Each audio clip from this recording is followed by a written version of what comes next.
All right, back up in the basement. I'm realizing you can see my whole screen. So I don't know if there's like anything personal. You see, I got two text messages in the hopper. You know what I'm saying? Haven't updated my computer. Um, Reluctant to do that because it's kind of a pain. Then it always like wipes my background out, which is like annoying. I don't know if that happens to y'all, but don't like that. Um, Whoa, exposed. Okay. So we're gonna jump into the restatement of agency. And so previously we talked about the restatement of contracts and we kind of, we had kind of assumed that the parties are like legit. In the UCC, we have kind of different maybe sets of rules for merchants and goods because they're like bigger decisions with more things at stake, and they kind of try to reflect how merchants and whatnot kind of deal with their goods and services, or goods, sorry, not services, um, and buyers. And so now we're going to go into the restatement agency, and now we ask the question of like, well, who can make these decisions? Because when we talk about simple deals between individuals like me and you, we don't really have to question if I have the authority to make the decision for myself because self-determination. And it's obvious. There's no need to really question that. But when you're dealing with these giant or these bigger conglomerates of merchants and companies and corporations, organizations and whatnot, then the question is, well, who gets to make the decision? Who gets to make the decision, or who gets to enter into contracts?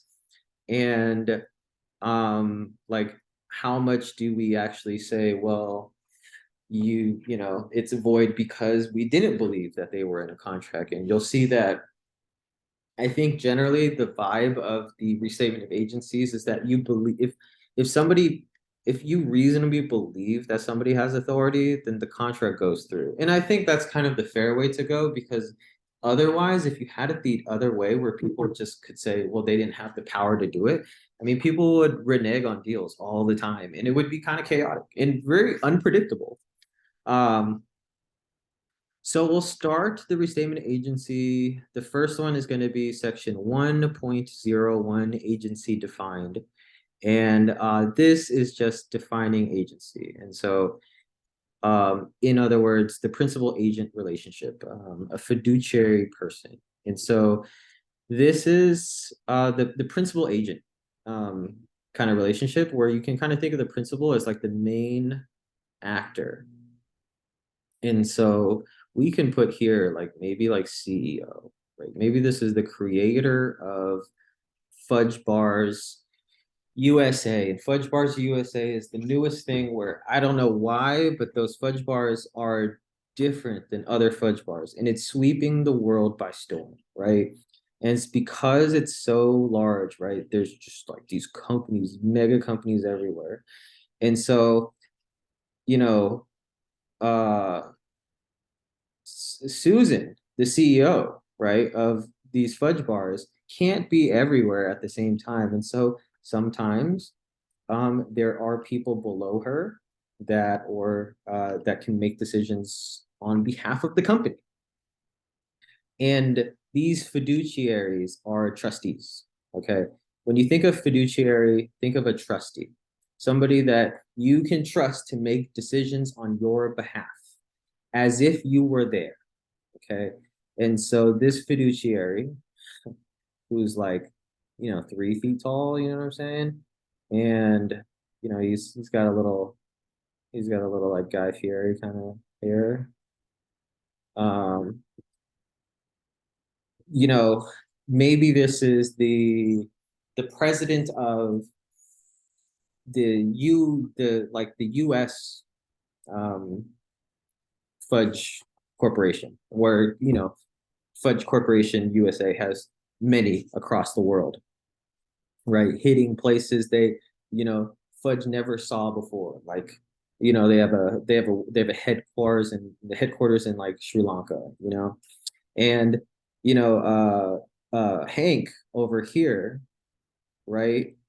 He is the fiduciary, and he gets to, when he talks, we kind of assume that he's in a place with real authority. That, like, there's, if I had a meeting with Hank, because he's the president of the USA branch, right?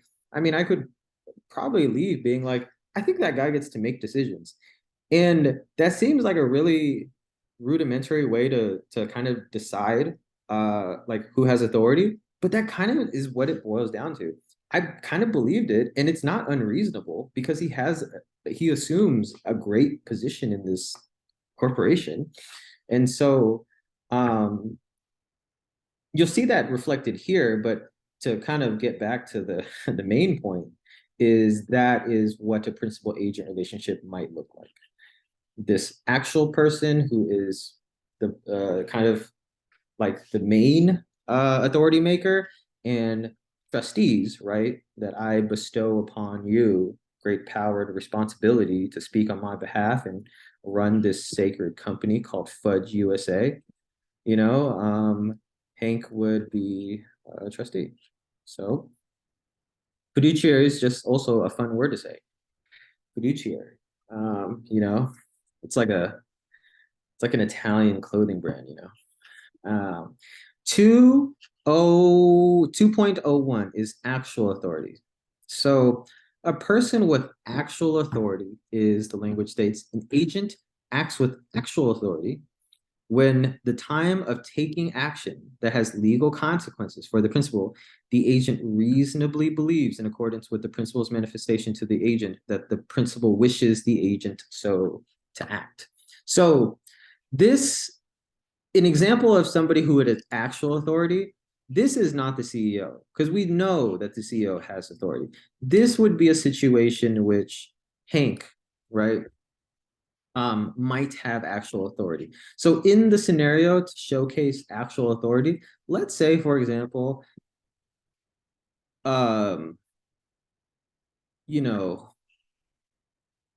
Susie, she can't be there because she has to go meet with the president of the Philippines, and like gives an oral confirmation. Hey, I need you, Hank, to attend the meeting with uh with Haagen Dazs because we got to do a collab. Okay, I'm just gonna trust you to do it. Okay, because you've been my trusty fiduciary. Okay, and so Susan exits the scene and goes, "Great job! I'm so glad I hired Hank." And Hank, when he's in the meeting with Haagen Dazs, right? Because we're gonna make the greatest collab ice cream fudge USA the world has ever seen, right? Taste buds will never be the same after this collaboration. Hank, when he enters this meeting, believes he has actual authority. Susie told me I'm gonna make some decision. So let's say, for example, they're like, you know what? Before the preliminary ones, can we just make a deal where, you sell us, 5 tons of fudge in exchange to like experiment with it, and they go, yeah, we got a contract for this initial like experimentation part. Boom. I mean, let's say like Susie comes back and Susie's like, we can't. We there's a worldwide milk shortage. Hank, don't you read the news? And Hank's like, man, like I haven't read the news in 20 years. And like she is frustrated with that decision. He had actual authority right there. Okay. So that in a really long-winded way is actual authority. Scope of actual authority. And so this goes, when somebody has actual authority, well, what can they do with that actual authority? Okay. And one under 2.02 is an agent has actual authority uh, to take action designed, designated, or implied in the principal's manifestations to the agent in acts necessary or incidental to achieving the principal's objectives. as the agent reasonably understands the principles, manifestations, and objectives when the agent determines how to act. Okay, so this feels kind of squishy, but in this example, once again, like if Susie very explicitly said, like, remember, our goal is to make money. I mean, like, Hank could reasonably interpret that like, hey, yo, this experimentation part, like, this is a necessary step to, to change the world of how we view ice cream and chocolate. Like that, the oldest the combo of ice cream and chocolate, right, will never be thought about the same after, this investment. And so, like, and Hank thought that was her objective and therefore acted upon it. That's a reasonable interpretation. Now, let's say, for example, she didn't say that, but she has been in meetings before in which she did collabs with Ben and Jerry, and they didn't do the chocolate one because like they felt like the world wasn't ready for that, so they just did like a they did like a, hey, you buy some Ben and Jerry's, you get a coupon, right? And so it wasn't like, they weren't ready for that yet. And so but Hank implied that, Susie's trying to expand and make money. And Hank, because he reasonably saw that from the actions of Susie, can walk into this meeting with that reliance of like, I think that's her objective. Restatement of agency would be in favor of that. Number two, an agent's interpretation of the principle's manifestation is reasonable. I'm not even going to read this. In short, reasonable. That's a typo. Reasonable interpretation by agent if given the context and circumstances is consistent. So that aligns with the situation I just gave, where even if she doesn't say the objective, but he can kind of derive from prior meetings and actions and talks with her, he can, as long as it's reasonable. And last, an agent's understanding of the principle's objective is reasonable if it accords with the principle's manifestations and inferences that a reasonable person in the agent's position would draw from the circumstances creating the agency. Go ahead and pause and read that yourself.